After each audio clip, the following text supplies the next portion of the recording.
Amy Wu and the Perfect Bao. Amy can do a lot of things. She can brush her teeth. She can tie her shoe. She can even do both at once. Sort of. But there's one thing Amy cannot do. She cannot make the perfect bao.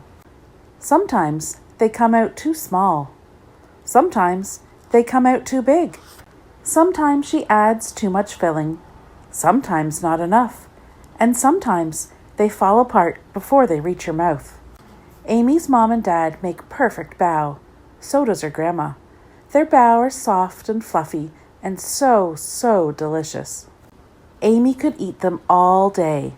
Sometimes she does. Today, Amy is going to do it. She's going to make the world's most perfect bao. Bao making is an all-day event. Amy's dad starts in the morning, mixing together the ingredients for the dough. Then it's time to knead.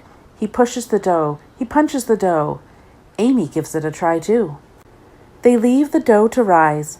Amy keeps an eye on it, just in case. It grows bigger and bigger and even bigger. Amy's dad squashes the dough down just in time. He rolls it into a log and cuts it into pieces. Meanwhile, Amy's mom seasons meat for the filling. Everyone gathers around the table and rolls up their sleeves. It's time to get to work. Amy's first bao turns out a little funny. So does the second. It's hard to know how much filling to add. Too little and the bao is sad and empty. Too much and oops!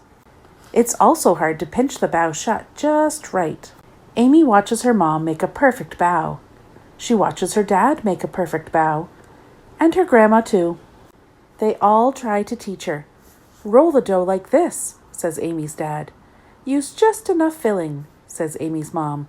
Pinch, says Amy's grandma. But Amy's bao just aren't the same. They are too empty or too fat. They have holes in them. They leak. Maybe today won't be the day after all. Maybe Amy just can't make the perfect bao. Then Amy has an idea. The pieces of dough were cut for grown-up hands, but Amy's hands are very small. She whispers her idea into her grandma's ear. Amy's grandma cuts each piece of dough into 2 smaller pieces, Amy's-size pieces. Now they fit perfectly in Amy's palms. Carefully, Amy rolls the dough so it's thicker on the inside and thinner at the edges. She adds just the right amount of filling. She pinches it shut. And there it is, Amy's perfect bao. She makes another, and even more after that. She's a bao-making master. Soon all the dough and filling are gone. Everyone is tired, but they're not done yet. Amy's grandma boils a big pot of water. It's time to steam the bao. Amy keeps an eye on the steamer, just in case. All her perfect bao, and all the imperfect ones too, are snug inside. The bao are done. Amy's mom lifts the lid off the steamer. Whoosh! Out comes a puff of steam. Amy can't see anything at all. The steam clears. There are Amy's perfect bao. They are not too small. They are not too big. They have just the right amount of filling, and they do not leak. They are soft and fluffy, and so delicious. Amy eats one, then another. Then she eats one of the not-so-perfect bao. And you know what? It tastes just as good.